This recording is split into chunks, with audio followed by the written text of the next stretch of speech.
শুভ সকাল বন্ধুরা, আশা করছি তোমরা সবাই খুব খুব ভালো আছো আর আমিও বেশ ভালোই আছি। আরও একটা নতুন সকাল তোমাদেরকে সাথে নিয়ে শুরু করছি আজকের আরেকটি নতুন ভিডিও। একদম ব্লগের প্রথমেই তোমাদের সাথে আমি শেয়ার করছি কাল আমার সাথে অটোতে কি ঘটনা ঘটেছিল। আমি তো অটোতে গিয়ে বসলাম, তো ফাঁকাই ছিল তখন অটোটা, একদম যে মিডিলে সিট হয় না অটোর, তার যে কোণাতে মানে লোকজন ছিল না, তো তখন কিন্তু আমি ওখানটা জায়গা পেয়ে যাই। তো এক সাইড করে আমি বসি, আর এক সাইড করে বসলে না ভিডিও নিতে কিন্তু বেশ সুবিধে হয়। মাঝখানে বসলে তো সিটটা থেকে ভিডিওটা করা যায় না। তো আমি যেহেতু সাইডে সিট পেয়েও গেছি, তো আমি ভিডিওটা শুরু করেছি। জাস্ট স্টার্ট আমাদের কৃষ্ণনগর থেকে একদম শুরু হয়েছে।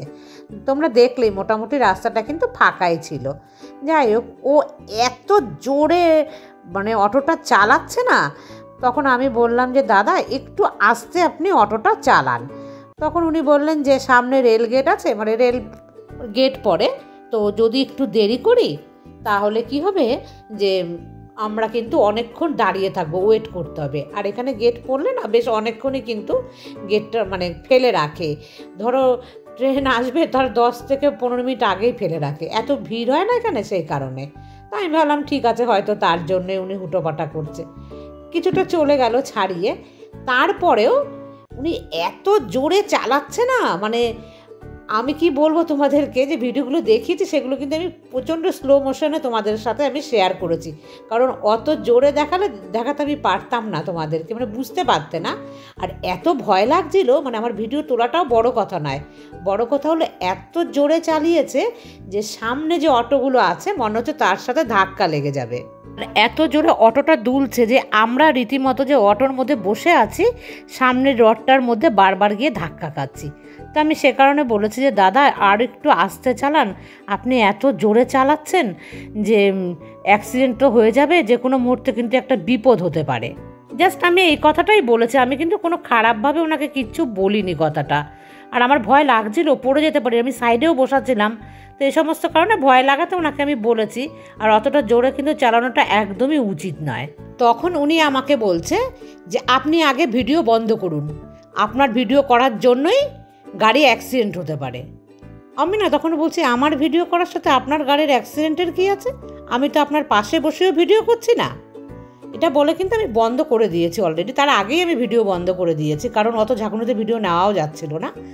তখন বলছে যে না আপনি করবেন না, আপনি আমার পাশে না বসলেও আপনি ভিডিও করবেন না, কিছুতেই বলে বন্ধ করুন বন্ধ করুন বলে আমাকে না ভীষণ জোরে জোরে ধমকাচ্ছে। তখন আমি রাগ হয়ে বলেছি, কারণ আমাদের যে এই অটো লাইনটা এখানে না দুদিন পর পরে কী হয় জানো তো, অটো আলাদা ধরে ধরে মারে প্যাসেঞ্জাররা। কী হয়, এত জোরে যে অটো যায়, এই অটোর অ্যাক্সিডেন্টে কোনো মানুষ মারা যায়, গরু মারা যায়, ছাগল মারা যায় এই রাস্তাগুলো দিয়ে যেতে। প্রচুর মানুষের সঙ্গে কিন্তু এই অটোওয়ালাদের প্রত্যেক মাসে বলতে গেলে গণ্ডগোল হয়। তো সেই থেকে আমার একটা ভয়ও আছে যে হঠাৎ করে লাগিয়ে দেবে। তখন আমি এই কথাটা বলেছি রেগে গিয়ে যে হ্যাঁ, আপনাদের মতন কয়েকজন অটোওয়ালার জন্যই কিন্তু মানে এই অটোওয়ালাদের বদনাম হয়, আর অন্য অটোওয়ালাদের কিন্তু ধরে ধরে মারে, কারণ আপনারা এত জোরে গাড়ি চালান। আমাকে বলছে আর আপনার মতন পাবলিকের মতনই আমরা গাড়ি, মানে আপনাদের মতন পাবলিকরাই যে গাড়িতে চড়ে সেই কারণেই নাকি উনি অ্যাক্সিডেন্ট করে সেই সমস্ত অটোওয়ালারা। মানে বুঝতে পেরেছো, লাইন ছাড়া বেগলাইন কীরকম কথাবার্তা বলছে আমাকে। তখন আমি বলেছি আপনি এরকম কথা আপনি বলতে পারেন না, আর আমি আপনার নামে কমপ্লেন করব। তখন বলছে হ্যাঁ হ্যাঁ করুন করুন এক্ষুনি করুন। তখন আমি বলছি হ্যাঁ করবো তো আমি বটেই, কারণ আমার তো ভিডিও ক্লিপ রয়েছে না মোবাইলের মধ্যে। আমি বলছি আমি এক্ষুনি করবো। যাই হোক, বলাতে উনি কিন্তু থেমে গেছে, দিয়ে থেমে গিয়ে উনি কী করলেন যে উনি একটু আস্তে তারপরে থেকে চালানো শুরু করলো। যাই হোক, আমি নেমেছি, নামার পর ওই অটোওয়ালার গাড়ির নাম্বার তো আমি জানি না, অটোওয়ালার হয় সামনের দিকে অটোর গাড়ির নাম্বার থাকে আর পেছনে থাকে। এবার আমি কি করেছি, অটো যখন চলে যাচ্ছে পেছন থেকে আমি ভিডিও ক্লিপ নিয়ে রেখেছি ওনার গাড়ির নাম্বার। এবার উনি দেখেনি কিন্তু অন্যান্য প্যাসেঞ্জাররা দেখেছে। হ্যাঁ, ও তার মধ্যে বলি যে অটোতে কি হয়েছে, যখন ওরকম হচ্ছিল উনি বলছিলেন আর তো কারো সমস্যা হচ্ছে না, আপনার সমস্যা হচ্ছে কেন অটোতে বসে। তখন আমি বললাম, মানে আমার পাশে দুটো মেয়ে বসেছিল আমার মেয়ের বয়সী, হ্যাঁ ওরা কলেজ স্টুডেন্ট। তো আমি বললাম ওরা কি বলবে, ওরা বাচ্চা মানুষ, ওরা বললে কি আপনি শুনবেন? আমি বয়স্ক মানুষ হয়ে বলছি তাই আপনি শুনছেন না, আর ওরা বাচ্চা মানুষ, ওরা কি বলবো, ওদের অত সাহস নেই আপনার মুখে মুখে তর্ক করার। হ্যাঁ, যাই হোক, আর পুরুষ মানুষ বসেছিল অটোতে, আমাকে বলছে দিদি আপনি চুপ করুন, আপনি চুপ করুন। তখন আমি বলেছি আমি চুপ করব মানে? এই যে বেআইনিভাবে গাড়িটা চালাচ্ছে এটার কোনো প্রতিবাদ করবেন না? অ্যাক্সিডেন্ট হলে শুধু কি আমি মরবো, না আপনারা মরবেন না? তো এটা নিয়ে একটুখানি কথাবার্তা ওখানে হয়েছে। যাই হোক, যখন আমি বলেছি যে আমি আপনার নামে কমপ্লেন করব, তারপরে কিন্তু উনি একটু থেমে গেছে, দিয়ে উনি মানে চুপও হয়ে গিয়ে একটু গাড়ি আসতে চালালো। হলোটা কি তারপরে শোনো ঘটনাটা। আমি তো চলে আসলাম, ওনার ভিডিও ক্লিপ নাম্বারটা নিয়ে রাখলাম, যে ভাবলাম যদি কখনো কিছু হয় তাহলে কিন্তু আমি কমপ্লেন করব। তো ওইটা ওই অবধি ভেবেই আমি রেখে দিয়েছিলাম। আমি বাড়ি যাওয়ার 1-1.5 ঘন্টা পরে ওই যে অটোওয়ালা, সে না আমাকে চেনে, কে আমি, কোন বাড়ির মেয়ে সে আমাকে সম্পূর্ণ জানে, আমি কিন্তু তাকে চিনি না। সে এসে হঠাৎ করে আমার মাকে কাকিমা কাকিমা বলে ডাকছে। তো মা বলছে হ্যাঁ এই, দিয়ে ও একটা এই কথা ও কথা অন্য কথা কি ফালতু কথা মায়ের সঙ্গে গল্প করছে। আমি কিন্তু ঘর থেকে বেরোইনি, আমি ঘরেই রয়েছি। দেখছে যে আমাকে দেখতে পাচ্ছে না, তখন আমার মাকে বলছে কাকিমা আপনার মেয়ে এসছে? তখন মা বলছে যে হ্যাঁ এসছে তো, এই তো। দিয়ে আমি তখন উঁকি মেরে দেখছি ওই লোক। আমি তখন বলছি আপনি? দিদি আমি কি তোমার সঙ্গে খারাপ ব্যবহার করেছি? আমাকে বলছে। আমি বলছি হ্যাঁ অবশ্যই আপনি আমার সঙ্গে খারাপ ব্যবহার করেছেন, আমি আপনাকে কি অন্যায় কথা বলেছিলাম? আমাকে তখন বলছে না অটোতে তো অন্যান্য লোক থাকে সেই জন্য। কি সেই জন্য আপনি আমার সঙ্গে দুর্ব্যবহার করেছেন? আর গাড়ি কি আস্তে চালানোটা বলাটা কি আমার অন্যায় হয়েছে? যাই হোক, এসব কথা বলে আমাকে কি বলছে জানো, বাড়িতে এসে আমাকে শাসাচ্ছে, বলছে আমি কিন্তু আপনাকে না আমাকে তুমি করে বলছে, যেহেতু আমার পরিচিত, মানে আমি পরিচিত না, ও আমাকে চেনে, সে কারণে বলছে তোমাকে এখানে আসতে দেবো না, তোমার কৃষ্ণনগরে বাড়িতে তুমি কৃষ্ণনগরেই থাকবে, এখানে তোমাকে ঢুকতে দেবো না, বিশেষ করে তোমার বাড়িতেও তোমাকে ঢুকতে দেবো না। আমি তখন বলেছি যে কি তাই নাকি, এতই সস্তা? আর হিন্দিতে বলেছি যে কই মাইকা লাল নেই যে আমাকে এখানে ঢুকতে দেবে না। আমি না বলেছি কিন্তু এই কথাটা। তারপর আবার বলেছি যে হ্যাঁ আমার মোবাইলে কিন্তু আপনার ভিডিও মানে ফটো শুদ্ধ, গাড়ির নাম্বার শুদ্ধ ভিডিও ক্লিপ কিন্তু আমার কাছে আছে, প্রয়োজন হলে আমি কিন্তু সেটা দেব। হ্যাঁ, তখন কিন্তু একটু ঘাবড়ালেও সে কিন্তু বলেই যাচ্ছে যে আমাকে ঢুকতে দেবে না এখানে। তো বন্ধুরা এই ঘটনা সে আমার বাড়ি বয়ে এসে কিন্তু বলে গেছে, তার মানে কত বড় স্পর্ধা। তারপর যখন আমি বাড়ি ফিরি অটো করে, তো ওই অটো ছেলেটাকে আমি বলি, মানে আমি কোনো ঝামেলায় জড়াতে চাই না, না হলে কিন্তু আমি থানায় কমপ্লেন করতেই পারতাম। তো আমি যাই হোক অটোওয়ালাকে আমি বলি যে ভাই, মানে সেও ছোটো আমার থেকে অনেকটাই, যে এরকম এরকম ওই লোকটার নামে তুমি কি চেনো? তখন বললো হ্যাঁ চিনি। কি হয়েছে দিদি? আমি তাকে সমস্ত ডিটেলসে বললাম যে আমার সাথে এই ঘটনাটা ছেলেটা করেছে, তো আমি কমপ্লেন করলে কোথায় কমপ্লেন করব। সে কিন্তু আমাকে জানায় যে ওই ছেলেটা এই ধরনের স্বভাবই, ওর সাথে কোনো দিন মানে ওর গাড়ি দেখলে আপনি উঠবেন না, আর আপনি আমাদের যে অটো ইউনিয়ন আছে কৃষ্ণনগরে সেখানে আপনি কমপ্লেনটা ওর বিরুদ্ধে জানান। তো বন্ধুরা আমি এখনও জানাতে পারিনি, তবে আমি কাল গিয়ে জানিয়ে আসবো ওখানে, কারণ এরকম না যদি আমি জানাই না তাহলে কিন্তু ওর সাহস হয়ে যাবে বাড়িতে গিয়ে একটা মহিলাকে ও ধমকি দিয়ে আসে, বুঝতে পেরেছো? মানে এটা কত বড় কিন্তু একটা খারাপ পর্যায়ে যেতে পারতো। আমি কিন্তু সেটা চাইছি না বলে শুধু চেপে গিয়ে আমি শুধুমাত্র অটো ইউনিয়নকে জানিয়ে ওখানে একটা কমপ্লেন আমি করে আসবো।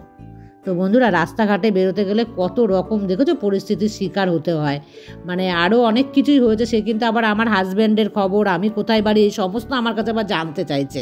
মনে হচ্ছে যেন আমি অন্যায় করেছি তাকে গাড়ি আসতে চালাতে বলে, আর না হলে আমি যে ভিডিও নিয়েছি এটা আমার বড় অন্যায়, ও সেটা প্রমাণ করতে চাইছে বারবার। যাই হোক বন্ধুরা, আমি কিন্তু তোমাদের সামনে পুরোটাই বললাম যে কি ঘটনা ঘটেছিল।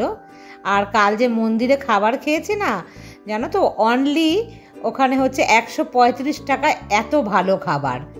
আর যদি তোমরা ওই যে প্রসাদ দেখছিলে থালায় থালায় ছোট ছোট কয়েকটা বেশ আমি তোমাদের সাথে শেয়ার করেছি, ওগুলো বাড়িতে নিয়ে যাওয়ার জন্য ওই থালিগুলো যদি নিই আমরা, তাহলে ওগুলো হচ্ছে 150 টাকায়।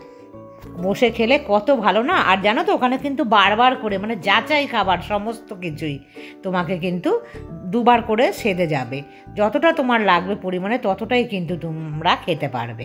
আজকে সিম্পল খাবার দেখো, নোটে শাক রসুন দিয়ে আলু আর হচ্ছে ভেন্ডির সবজি, মাছ ভাজা, পটল ভাজা, আর এই দেখো নতুন গ্লাসে কিন্তু আমি জল নিয়ে নিয়েছি। তো বন্ধুরা এই হলো আজকের একদম স্পেশাল, মানে একদম হালকা পাতলা খাবার, অথচ কিন্তু ভীষণ টেস্টি। আর নবদ্বীপ বলেই না এত সস্তায় খাবার পাওয়া যায়, এত সস্তায়, মানে এত ভালো ভালো রান্না, আর রান্নাগুলো এত টেস্টি, আমার তো ভীষণ ভীষণ ভাল লাগে। 135 টাকায় আজকাল কিচ্ছু পাওয়া যায় না, কিন্তু কোনো জায়গাতেই তুমি হোটেলে খেতে যাবে দেখবে সেখানে কত কত বেশি কিন্তু চার্জ পড়ে যায়। আর নিরামিষ হোক তাতেও কিন্তু ভীষণ টেস্টি খাবার এই সমস্ত। মাঝে মাঝে ইচ্ছে করে না নিরামিষ খেতে, ঠাকুরবাড়ির ভোগ বলে কথা। বন্ধুরা, যারা আশেপাশে তোমরা আছো তারা তো তোমরা জানো যে নবদ্বীপের ভীষণ নাম আছে ঠাকুরবাড়ির। আর বিশেষ করে এই যে আমরা যেখানে খেয়েছি এই মন্দিরটার নাম হচ্ছে গোড়াচাঁদের আখড়া। তো এই গোড়াচাঁদের আখড়াতে মানে সবচাইতে কিন্তু এখন বেশি লোকের ভিড় হয়। তবে এখন কোনো অনুষ্ঠান ছিল না, তোমরা যে লোকজন দেখতে পেয়েছো না ওখানে হচ্ছে কারো মনে মারা গেছেন কেউ, বাবা বা মা, তারাই কিন্তু ওখানে তাদের যে লোকজনকে নেমন্ত্রণ তারা ওখানে খাইয়েছে, সেই কারণে কিন্তু ওখানে কয়েকটা লোকের ভিড় ছিল। আর ওকেশনে ভীষণ ভিড় হয় ওখানে, জায়গা দেওয়া যায় না। আর আমরা যতক্ষণ গিয়েছি ততক্ষণে কিন্তু 2-3 ব্যাচ মনে হয় নাকি উঠেছে, বেশ অনেক আগে থেকেই বসে। আর আমরা গিয়েছি তখন প্রায় কিন্তু 2টো মতন বাজে, কারণ আমাদের 1:30টার দিকে যেতে বলেছিলেন ওনারা। তো সেই কারণে আমরা কিন্তু ঘর থেকেই বেরিয়েছি বেশ প্রায় 2টো বাজার একটু আগে আগে। আর আজকে আমি জানো তো অনেক বেলাতে কাজ শুরু করেছি, সকালের খাবার তোমাদের সাথে শেয়ার করিনি আমি, তারও কিন্তু অনেক পরে কাজ করব না করে আলসেমি লাগছিল। তারপরে তো কীরকম ফাঁকিবাজি রান্না একটা করেছি তোমরা দেখতেই পেয়েছো। ইচ্ছে না থাকলে কিন্তু সেদিন এরকম ভাজা ভুজি সেদ্ধ এই সমস্ত দিয়ে কিন্তু আমি চালিয়ে দিই। ইচ্ছে করে না প্রত্যেক দিন কিন্তু একই রকম খাবার বা একই রকম রান্না বা একই রকম যে আমাদের এনার্জি। তো বন্ধুরা, যেদিন যেরকম আমার মনে হয় আমি কিন্তু সেইভাবেই সংসারের কাজগুলোকে সামলানোর চেষ্টা করি, তাতে কোনো ক্ষতি হয় না। ঠিকঠাক কিন্তু তবু পরিপাটি করে রাখার চেষ্টা করি। দেরি হোক, অল্প কাজ করব, তার মধ্যেই কিন্তু সাজিয়ে গুজিয়ে কাজগুলো করব।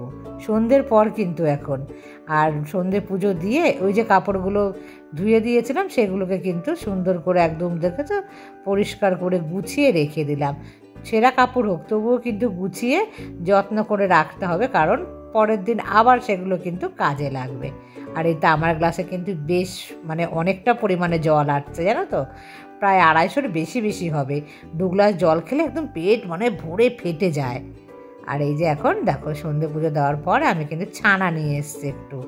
এই মাঝে মাঝে কিন্তু খাওয়া ভালো ছানা, তবে বাড়িতে যদি ছানা কেটে খাই সেই ছানা কিন্তু খেতে বেশি উপকার। যাই হোক বন্ধুরা, একদম আমি কিন্তু সন্ধে পর্যন্ত পুরোটাই তোমাদের সাথে শেয়ার করলাম। আবার দেখা হবে নেক্সট ব্লগে। টাটা।